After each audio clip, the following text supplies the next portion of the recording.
Hello and welcome everyone. I hope you're doing fine on what is in Kentucky a overcast and rainy like month. Yeah. At least the last Yeah. half of the month. But we need it. We're in Yeah. a drought, so the rain is beneficial and I'm thankful for it. Becky's always the optimistic one. I try to be. Not always, but Welcome. I attempt. Yeah. Welcome to lesson 14. This is for May 31st. We are going to finish this quarter, one of those 14 lesson Woohoo. quarters.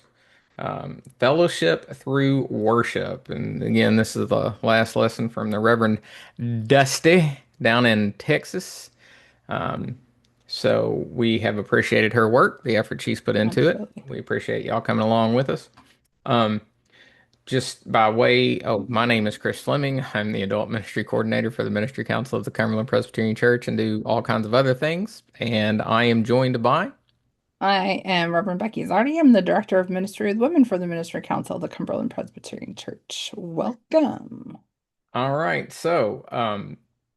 I was going to say that these Yeah. really, both these scripture selections are pretty much among my favorite. Your favorites. Yes, they They're are. in that list. Yeah. Yeah, they Has really anybody are. else noticed like what scriptures are Fleming's favorite? We might as well just hand him a Bible. Yeah. There's some in there I don't like too much. Like forgive one another. Oh, ew. Love one- Why would we want to do that? What a terrible idea. But before we get into all that, we are getting Mm, up, 15, 16 days to General Assembly, right? yeah. Yep. At from May 31st anyway.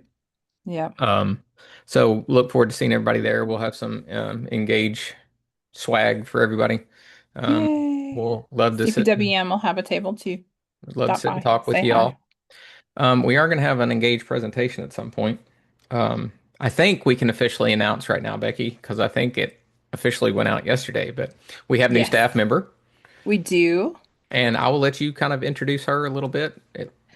So it's Angela Harrington from Owensboro. She is, I think the official title is the Something. Manager of Ministry Resources and Information Services. So she is going to be learning all about the resources that we have available through the denomination, and Working she's with going to churches directly and to working help with churches. resource, whether it's our Yep, resources or others. others. So if you have questions, like if you're Sunday school, VBS would like some new curriculums, interested, and maybe you're teaching a small group on evangelism. She'd be the one to contact once she gets going. Give her a little bit of time to get going in her position, but once she gets going, she'll be the one to contact and talk to the churches directly to help resource them with what information we have available. Yeah. Yep. Or So help you find stuff that if you're looking for something and maybe we don't have it, she'll help you find something. awesome sauce. Yeah, I'm Anything excited. else? Of course, CPYC. She's Yeah, Oh, sorry. CPYC is coming up. So registration is open for that. So make sure your kiddos are registering for that. The CPWM Family Retreat is coming up in September. Make sure you're getting registered for that. We would love to have you join us for the weekend. It's going to be a great time. And symposium. Registration opens for symposium June 15th, but I'll have more information about that next week. When June 15th comes around. Yeah. That would be the first day of GA, right? So Yes. we'll have a time to promote that too. All right. Yep. Anything else? I don't think so. I think If that's it. not, let us talk about fellowship through worship. And Oh, yeah. again, like I said, Matthew 28, 18 through 20, like super duper. I'm really getting into that as I get older. But anyway, Hebrews chapter 10, 24. It says the memory verse is, let us hold fast to the confession of our hope without wavering, for he who has promised is faithful. That's 10:23. My memory verse that I have had since Bible college is, and let us consider how to provoke one another to love and good deeds. Right? Amen. I love that one. Let us Mm-hmm. consider how to provoke uh, I do. different. Provoke sounds very, and it's supposed to. It's actually supposed to be this command to irritate one another. Actually, Right. To make it. do good things. Yeah. What an awesome thought to irritate people to do good stuff. I love So, this idea. yeah, just because, and I don't want to be here for an hour because people need to be buried. But anyway, The term is that consider how to provoke one another. That consider term Hmm. is like a pastor that sits down at a text. It's really an exegesis. It really means let us think of one another in our congregations and study them and to know people well enough that then you can go and irritate them to do good things. Yeah. If you're a man and you're married to a lovely woman, I think the gift that men have is to just try to irritate their spouses. And the only way you can really irritate well Yeah. is when you know your lady and you know Right. which buttons to push and how far you can push. And This is true. Although I will say there sometimes breathing is irritable, but yeah, well, that's that's part of studying.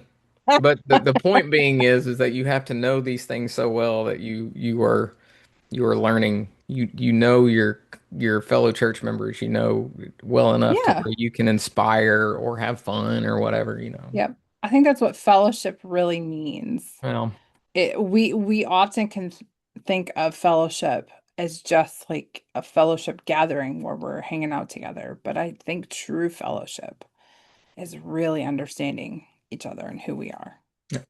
which leads us into our opening reflection question there. Do you know the names of everyone with whom you worship? If not, how many people or families can you name?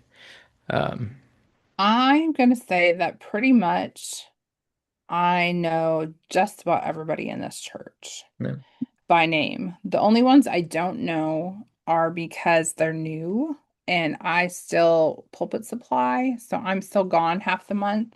And so if I'm only here one or two Sundays a month and they're brand new to the church, I don't get to know them. But all the people that were here when I got here, yeah, I can tell everybody's name. I'm venturing to guess that most of our Cumberland Presbyterian churches, we know one another. Yeah. Now, also being said, though, there are plenty of, 45, 50-ish member churches where people just really don't know each other. There is a culture I of kind of know. showing up for Sunday and you might know their names, but you'd have to pull out the directory just to make sure. Yeah. Um, and I think also what we're going to talk about today, just live, it's not just knowing names. It is also what does fellowship mean? Like Yeah. fellowship needs to go a little bit more than name knowing, and it does need to go into life lived together, Yeah. to as much extent as we can. So that is where we're headed.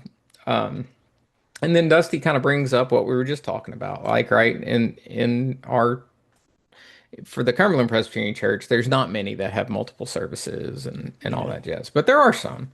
There Um, are a few. yeah, and so anyway, the vast majority of the people we're dealing with, everybody pretty much knows everybody.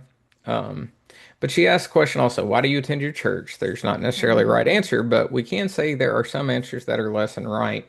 And she Mm-hmm. brings up something that I hear a lot in when I talk to elders or when I talk to pastors. I don't know if it's 100% valid. There is some validity to it, but it's the consumerist culture type thing. Um, maybe that's in the, yeah. Um, some people, she writes in that third paragraph, some people attend because of what they can gain from a service. We see this as our Mm-hmm. American culture shifting to a consumer mindset. What can I acquire to improve my life and existence? Mm-hmm. And I think probably people come to church for a reason, a need. Sure. Like very few people just don't go to church for 20 years of their life and then all of a sudden say, oh, well, I now am going to go to church to lead an exemplary life. It's usually they're there because they do need something. Yeah. And then hopefully discipleship of a church gets you past that felt need to different reasons from going to church. But I certainly Mm-hmm. wouldn't throw the stone that if somebody comes to church out of need, like that's probably why they came to church. Anyway, Right. so there's that. Um, what else you got? What do you got there? I got one more thing, but I want to share the. I'm I'm I'm in that kind of that spot where I see where she's going. And because I use opt-in products, just a quick shout out for opt-in. They are the trade school for Christian formation and they have several different elements that help you learn skill sets. And one of them is worship. We just got done doing the worship element with a small group here at the Owensboro Church. And what was profound when we sat down and talked to the whole group at the end of the class about what they got out of it. And we'll talk more about it because she talks more about it later in this lesson. was understanding that worship is not about your personal preferences, but it's about bringing that honor and glory to God and God alone. Um, and we'll get into that. But if you're interested in trying the different opt-in products with your church, you can email me at rzardi@cumberland.org. Very good. I would just bring up one more thing before this last reflection question in this passage. It was Barry Anderson that introduced me to this at the seminary, and he Mm, said you can tell the health of your church by what happens before and after. If people are coming in yes. right at time, and if people are gone before you can, even Lickety take your split. robe off, um, Holy then cow. there's something off in your church with the Yes. fellowship of your church. Yep. Um, I won't name names, but I've been pulpit supplying at a church, and I am continually surprised at how fast we People leave. run through the worship service Yeah. and then how quickly everybody leaves at the Yep. end of church. I mean, There's they're an just issue there. like Yep. gone. Yep. There is an issue there. So anyway, just look at that next time. If you're a Sunday school teacher, you're an elder in your church or whatnot, just kind of hang back a little bit and just see how long it takes people to exit and see what the mood is before people get there. If people are Hmm. so anyway. So the last reflection question in this section, what are your habits at church? Are you reserved? Yes. Are you chatty Cathy? I get paid to do it. Yes. How many of your fellow congregants would count you as a friend?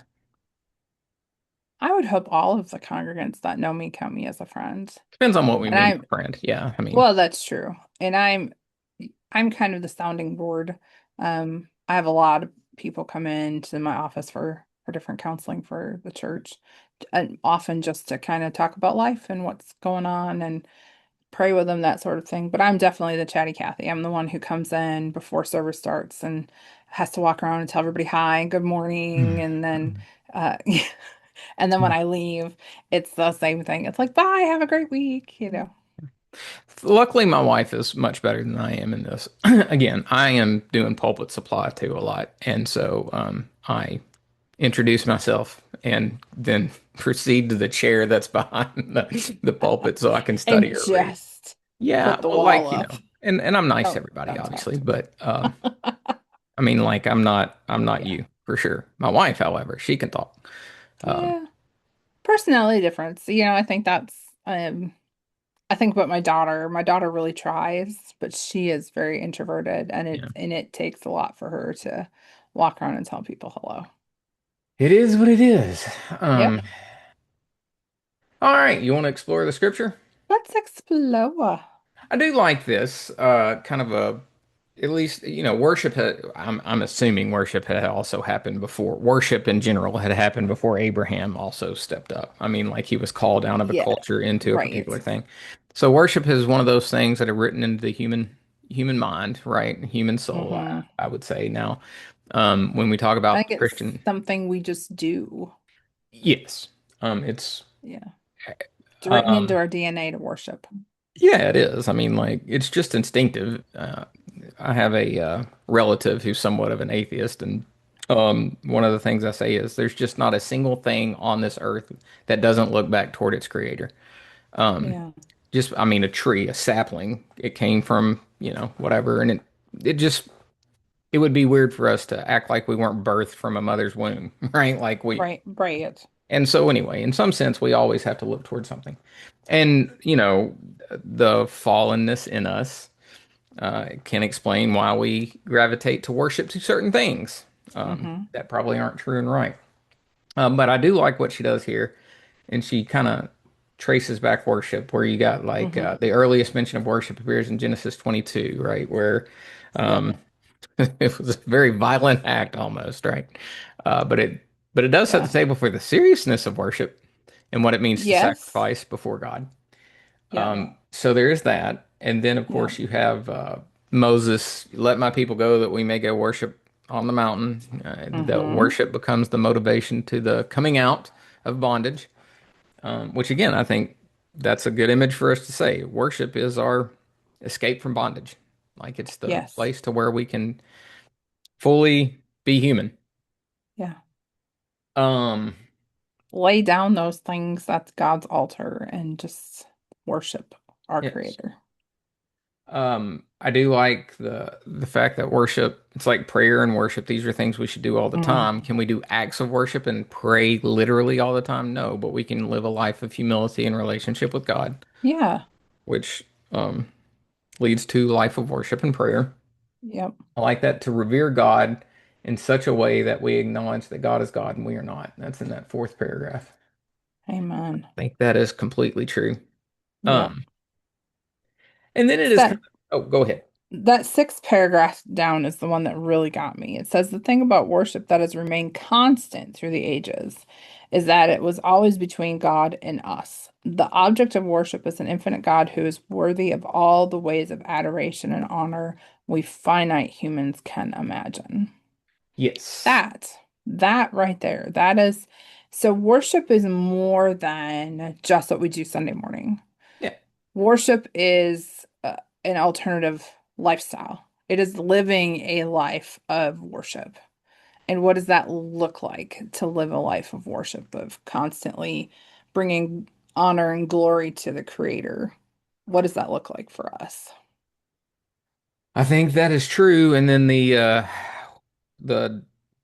how would I say it? Denominations or the traditions of your faith inform what that looks like. Yeah. Like, and you can see that more maybe through history than you can maybe today because we're just a big hodgepodge. But like, back in the day, Lutherans had a distinctly different way of living than, you know, Methodist and Presbyterian. There were Mm, different emphasis, different acts of devotion. hmm. Eastern Orthodox. We Sure. just all live out what you're saying. Yeah.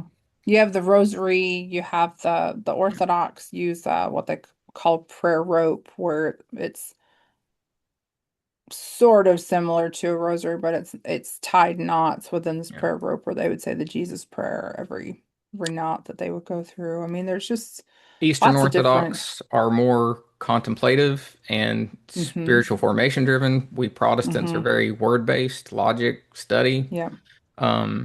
Catholics focus really big on ritual. So I mean, like, the ultimate thing is that we as human beings live out that reverence before God in all part of our lives, and then Hmm. the traditions that we're part of help form, shape how that expresses itself. Yeah. So I think that is important. Yeah. Then idol worship, again, she brings up in that last paragraph, the people of Israel frequently in trouble for not just breaking God's law, but for improper worship. And she says, let's see where she says it at. Sometimes we in the 21st century find our faith ancestors a little silly for worshiping a wooden statue, but we should consider the idols we replace now in our lives. And they would think we're silly. Oh, We're, they would think we're silly because we're doing this yeah. all the time. I love how the We are, list that she gave because yeah, it's interesting. Sports, cell phones, social media, even our children's busy schedules. yeah, And I think, ooh, that, yeah, because then we're idolizing that aspect of our children's lives instead of, yeah, it made me stop and think, what are the things that I put an emphasis on in my daily life that may be getting in the way of me and God? yeah. I mean, that kind of leads us to the reflection question if you're ready for it. Sure. Yeah. Well, then, Reverend, consider how you manage your life and your household. Then think Hmm. about how your community functions. Who are you truly serving, yourself, an idol, or God? Yeah. I have been slowly implementing different systems into my life, to force myself to think about God first and everything that I'm doing because I recognized that I was one of those and I fall into this trap often, but I'm one of those people that are just busy being busy. Yeah, And so when people say to me, "How are you?" I'm busy. And that is a terrible thing to come out of my mouth. And it so really is. I'm trying to change my language. Um, Language also plays a big part in the systems that I'm putting out. There's a lot of research about how we talk to ourselves. And instead of saying, don't do, I'm remembering to say, do this instead of don't, Reverend because Becky, word of faith. I'm trying to flip my script, but also language as far as giving God honor for the things that have come in my life. I have a beautiful garden. I think I've talked about it on here before. I love my garden. I have a beautiful garden. I'm so excited for what it's done, but I also realize it's a blessing from God. So when people ask me how my garden is going, I'm like, God has blessed my garden because it's not me. It's God blessing it through me, maybe using my hands and feet as the person who's cultivating this garden and weeding it and taking care of it, but it's still a blessing from God. So I'm really trying to change my systems to help myself refocus on who truly gets the honor and glory, which is not me. Yeah, And I'm not perfect. I'm trying. I'm not letting that Mark it on sink the in. calendar. Yeah. Mark it on the calendar. I said I'm Um, not perfect. I can say I echo what you're saying so far as like I've realized, because I help out churches here and there, and I mean my Yeah. life is busy, and so people are You like, are. "Well, And Chris, you where you too. been at?" Yeah, right. And I find myself saying, I'm busier than whatever Southern phrase you want to throw in there. And then I think to myself, that is the most pompous, heretical statement a preacher can say or believe about themselves. Yeah. Like, why would I even want? Because there's some pride in me that's like, well, I'm doing a lot. So that must be I'm doing something important. Hmm. And is it so important that I can't just slow down and have a conversation with someone or do, and you get the seasons in life, but I just know the way I Oh, think, yeah. right? So, I realized that a couple weeks ago, and I am busy.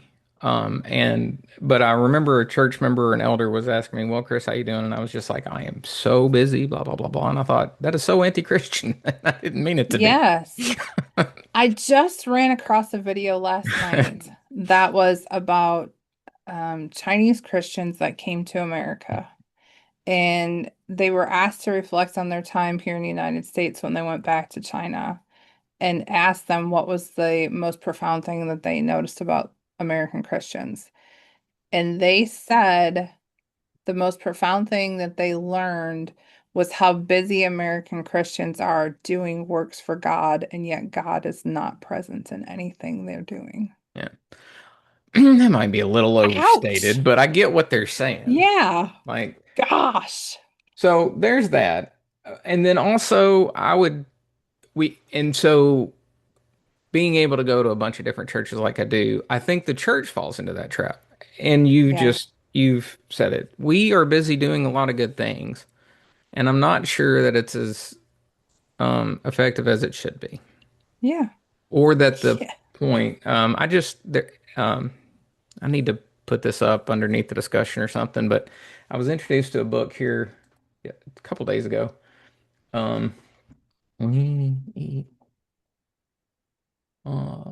um, hold on, feels like home. There's a book called Feels Like Home, and the subtitle is How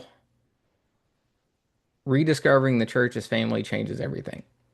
Um, Mm. and it's putting words into what I had thought. Like I go to churches and I Yeah. think, yeah, I want churches to be successful number wise, but I want churches to Sure. be the place of God. And sometimes it's just busyness that gets in the way, and worship feels like a program and not that connection and all that jazz. So anyway, I'll Woo. put that in there. Yeah. But Lee E. Cloves, Eclov, feels like home, rediscovering the church's family. So anyway, that answers Yeah. that question for me anyway. Anything else? No, let's dig a little bit deeper. Let's do it. All right. This kind of gets into the text that we've introduced, Mhm. being together, and then also that communal mission that we have. And so, chapters 2 and 3, our chapters, paragraphs, that third and fourth paragraph gets these two things together. So, Hebrews is saying basically, we're in this together, right? And she talks about, like, yes, she can worship God in a deer blind, but I mean, honestly, like when we get to heaven, there's no deer blinds there. We are all going to be together. No. You might as well learn to worship Yes. together, right? Yeah, it's gonna Um, be communal. right. And then that's the safe part of being a Christian, not in a congregation, is that you never get challenged. Um, Oh, Nor do truth. you actually ever get inspired to Right. participate in that Great Commission work together. Yeah. And I think that's important. So that last sentence in that fourth paragraph, uh, it's also a reminder that our practice of faith in Christ doesn't happen in isolation. In other words, our faith life is meant to be surrounded by others who share similar goals and focus. And I think Correct. that is just absolutely true. 100%. Absolutely. We are supposed to be worshiping together. That's, yeah, worship is an individual element as far as, your posture of worship towards your creator and where your heart is at. But it's also a communal element to how we worship together as the family. Yeah. Yeah. Then she gives, Micah, Psalm 122, and then the book of Nineveh or Nehemiah, along Nehemiah. with Mhm. what we read with Ezra and the whole community coming together then to both learn to worship again, but also put that worship into practice in the rebuilding of temple. Yep. Um, and so I think that's true. Like it's if your church is operating properly, it is a place where you grow, learn, are challenged, inspired, Hmm. and that takes community. Yes. It really, really Yeah. does. Um, Yeah. I Because can we imagine. like to think that we have it all and we understand everything. Yeah. And when we're challenged by people to think differently about stuff, that helps us dig deeper into our faith and our understanding of who our creator is and refines that even more so. But you don't get that if you don't ever get the challenge. You're right. So I think that just solidifies. And I think we're going through a time. If you look at statistics, maybe there is, maybe there's not a revival going on, but their younger generation is seeking something more connected. I Yes. and so if there's an organization that could connect you with purpose, with people in love to help you find your identity and to grow, I think it would be called the church if we do things right. I think so. That would be something. I think so. Yeah. Yep. Um, Anything else you want to learn No, from? let's learn from this. All right. She starts off with a church may do nothing else but worship, and that's enough. Yes, depending on how we define worship. Yes. Yeah, true. Um, and it's true. In our denomination, there may only be six people. That's open the floodgates. I've been there with three or four, so there's that. Mm-hmm. Uh, Mm-hmm. Now the only thing that I would probably I would want to make sure people understand when we say traditional high church liturgy, that's just a drift of culture. When you think high church, I ain't never been to a high church Cumberland. I've been to liturgical services, Yeah, but technically they yes. would still be low church. High church is like the Catholic Mass or, Yeah. something where you're literally standing up, sitting down, chanting, doing all the moves and motions. Mm-hmm. Most Mm-hmm. we get in the Cumberland Presbyterian Church is like Is Apostles' Creed. liturgical. Yeah. Right.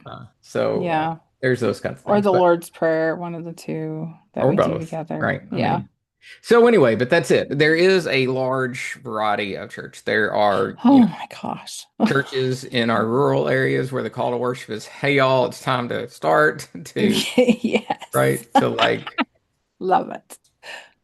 services that I ran that weren't high church, but they were close, and so anyway, but again, within a tradition, I think this is pretty important.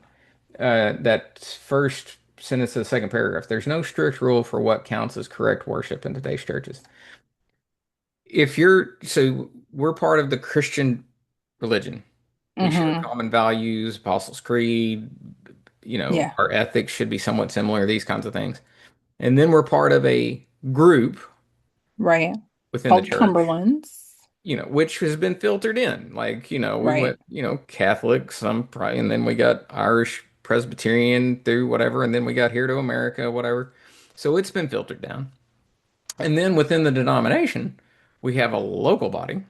Mm-hmm. And then we're in church membership and worship. What we're doing is we're actually giving up our individual self to the group so that we can be formed and shaped. And that's kind of serious. Like you really should take that serious. That Really? so there's that. Um, Really? You got anything there? You want to try the reflection question and then keep going? Let me look, see what we've got. It's the reflection question. Now let's go ahead and do the reflection question. Because we still got some more to go after that. Ask yourself this: if I were dropped into a completely different worshiping body than the one I know now, would I feel happy? What would it take for me to feel at home there? If that fictional church were the only one available, what steps would I take to adjust? Ooh, This happens to me that's a a lot, it actually. does. I mean, every church really, I mean, what we're saying is very true. Every church I've been to does things a little bit different. Yeah. Um, I have been to churches where the piano player is, oh my gosh, phenomenal, amazing, and the singing, not so good. Right. And then vice versa. I've been to some churches where whoever's playing the musical instruments is okay, but the singing has been fantastic, and some call to worships are, hey, everybody, let's get together, and some Hey, are y'all. more liturgical. So there is this huge variance in every church service that I've been to. So for me, because I'm not exposed to just one type of service, I always find something I connect with. There's beautiful elements in every church service. I think the danger that we get into is when we start thinking that the way we do church in our particular body of church is the only way Yeah. or the proper way to do church. So for me to be happy in a different, I will find something because that's just I enjoy I enjoy the variety of understanding how God's family worships together. Um, and if I can't, I'm going to ask myself, what's wrong with me? Why is that I can't find something to connect with here? Yeah. Where am I at today? So this happens to me a lot outside of even the Cumberland Presbyterian Church. If we go on vacation, lots of times I'll find a church to go Mm. to. And I remember one particularly, there was a place where we were at, and I went, and there was a Presbyterian that had columns in the Presbyterian church that was just like, oh, yes, I'm feeling this. And then there was next to it a Methodist church that had more of a contemporary like design to it. And I'm like, okay, I'm looking for the Lord's Prayer today, so I'm going to go to the Presbyterian church. And so I'm going into this very traditional looking Presbyterian church with the columns and the stone and all that jazz. And I go in, they Ooh, had lovely. refurbished everything to where it was an arena. It was like the Oh, lights. I'm like, oh, I've struck out, Lord. Anyway, and I was oh, like, I'm not going to get the Lord's Prayer here. Anyway, um, once I realize that I'm not going to get what I desire, I have to tell myself, okay, let's worship. And yeah. I always receive because I think it's like the Moses and the burning bush thing. It's there's some dissonance, there's some uncomfortability, but you put yourself over to God, and Mm-hmm. and then you're in the uncomfortable place, and then you realize, okay, I'm here, and the songs are done well, and in a real contemporary church like that, that's really big. It's good production value, um, Sure. always. And so if you almost always. And the sermon was fine. It was good. And I thought, okay, I worshiped. Could I do that every Mm-hmm. week? No. Right. Like I just wouldn't. And so the Right. answer to that question is, what steps would I take to adjust? I would go down the street to a different church. Is how I would do that. I would find, Right. and I don't think that's Well, necessarily bad because no, I don't think so either. I mean, first of all, we have to understand that worship is not necessarily about our preferences. Okay? Because everybody's going to connect to something differently than yes, you. So that's number one. We don't have to have the entire worship service the way that we want it because everybody in the church body has to connect somewhere during that worship service. For some people, it is the contemporary music. They like the loud, whatever. That's not my cup of tea. I like the traditional hymns, but I also like moments of silence and solitude in the service right, where I can take a deep breath and do reflection. And for some people, like my daughter, those moments of silence are incredibly uncomfortable because she can't shut down for that 5 minutes to really reflect. So it's kind of unnerving for her. So that's number one. We have to understand that it's not about our preferences, but it is about the family as a whole it is. finding ways to connect together. So you have all these different elements in worship so that the whole family has an opportunity to connect together during worship. Yes. Generally speaking, and this because we've all, if you're a pastor, if you're a Sunday school teacher, an elder, you've experienced people going to another church, and if some a family or whatever goes to another church because, like when I started my church, not started a church, but started in the church, Yeah. my first church, I worshiped different than they did, and they knew that going into it, and there's certain things that if I was going to be, I was going to do these certain things, and they all agreed to it. And we lost a couple families. And the temptation is to say, oh, they're not, it's not about Mm, you. I mean, but at the same time, sure. you're choosing the body that you're, again, choosing to be formed.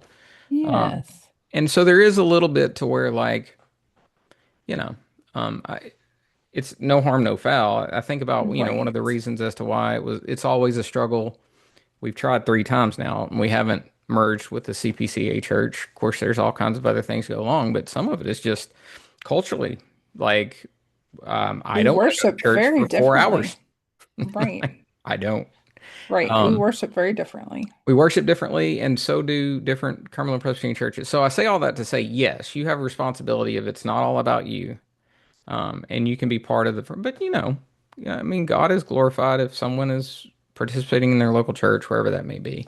Yeah. And there are certainly differences. Again, my a church service that I'm in charge of is going to be very different than one that you know you or maybe not Hmm. you, but there's just difference, and that's okay. Like, Yep. and I wouldn't go to a church if they were like, we have to have this kind of worship or whatnot. If it didn't match me, I'd Yeah. be like, I'm not your guy.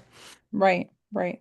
And I think we have to be okay with that too. Yeah, That's I think something that we have done in the Cumberland Church is we're trying to be all things to all people at all times.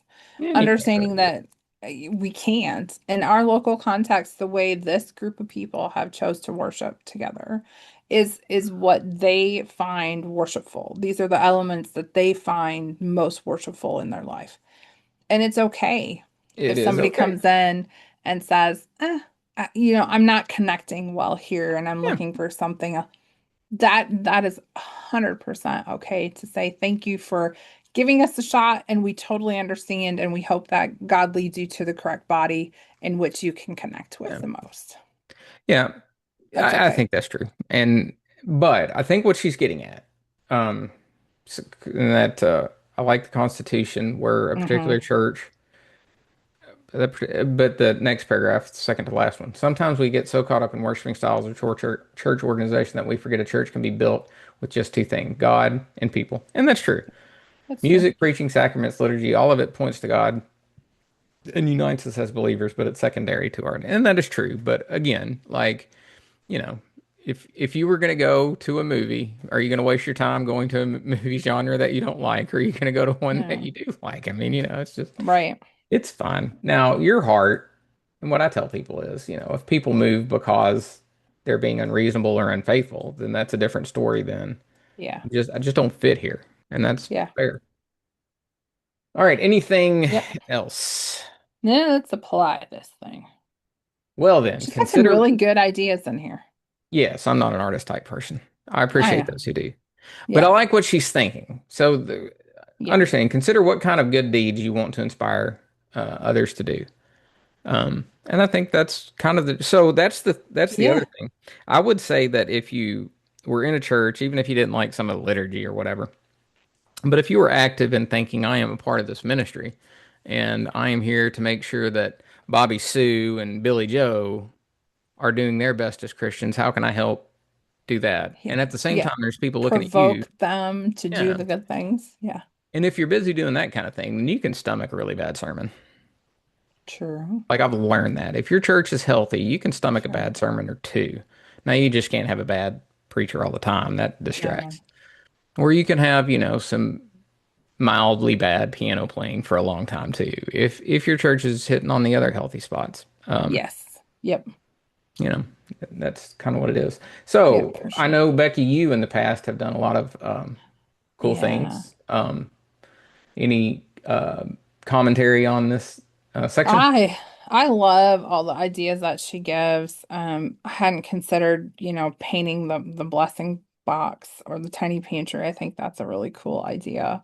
Um, to promote the fellowship, I think I think this is something that we need to do more of is promoting the fellowship within the church. Um, we're talking about fellowship in worship. And as we talked about at the beginning, fellowship is more than just I sit across this pew from somebody for the last 20 years and I know their name. Yeah. Fellowship is kind of more what we're defining fellowship as is more of a deep, intimate knowledge of who that person truly is, their likes, their dislikes, their, what's going on in their family, what's going on in their job, what all these things that if you sit across the pew from somebody for 20 years but never truly engage them in conversation and develop a relationship with them, you would never know. And I think that's important in our church because as family, we should really truly know each other, not just what your name is. Yes. Um, So yeah. finding ways to do that, she has some because the conversation happens when you do these things. When you do the art projects, conversation takes place. And that's how you get to know people. And I think this is a an opening avenue for developing deeper relationships with people. Um, I would also suggest, Chris, what did you call it? Dinner for six that we talked about the other day? Yeah, that's one I've discovered by going through the Yeah, Cumberlands. that's a really good opportunity. You want to explain what that one is? Just it can be one of two things. It can be an outreach or an in-reach program to where in churches where fellowship isn't as strong as it needs. So if your church is one to where like people leave real quick, you might want to explore. So let's just say within a church you're trying to encourage a deeper fellowship. You get three couples, and 1 month one couple host, the next month a different couple host dinner, and then the next month the good part would be in the home if you could, Mm-hmm. and you just basically you're committing three couples to dinner together once a month for 3 months. Every one host just takes turn. After that 3 months is over, you've been in each other's houses because one of the things that church members can do, I've done as a pastor, is I'll use my home as a point of hospitality, which is great. Yeah. I've noticed the vulnerability comes when you go to somebody else's house. Yes. Right. And so Yeah. because there's a different attitude. Like in one attitude, you're making sure that somebody else feels welcome. Um, and then in the other one, somebody else is making sure you feel welcome. Yeah. And so when you do that three different times or a couple different times, it breaks down some walls. And so Mm-hmm. that's one way of in reaching the church. And then sometimes churches use an outreach where there's two couples in a church. They have mutual friends and they say, let's have a dinner for six with, the two church members. One church member hosts the first time, one hosts the second month, and then it's implied that the non-church members host Would the host. all right. And again, you've just created a relationship or deepened a relationship to where Yep. Yep. you are, and hopefully some of those conversations would come to, hey, come to church Easter with us, sit with us, Sure. whatever, come on, Sure. that kind of Yeah. thing. And I think as an individual, that's something my husband and I do. We're slowly working our way through all the church members, but my goal is to have every church family here over to our house for dinner at some point in time because you do break down walls You when do, you invite people into that intimate space of your home because your home is your safe space and you're being vulnerable by opening that up and allowing other people to come into that place and it's nothing other than just dinner and conversation. And when we sit down at the table, I start with, tell me about you. yeah. What's your life? Where are you from? How many kids? Where are your kids? What are they doing? Just tell me about you. Yeah. The other thing is, like, when you first think about this, if that sounds like a deeply, like, wow idea to where, like, I'm not sure I could, once you do it once or twice, it's easier. Like Yeah. most things, once you do it. Yep.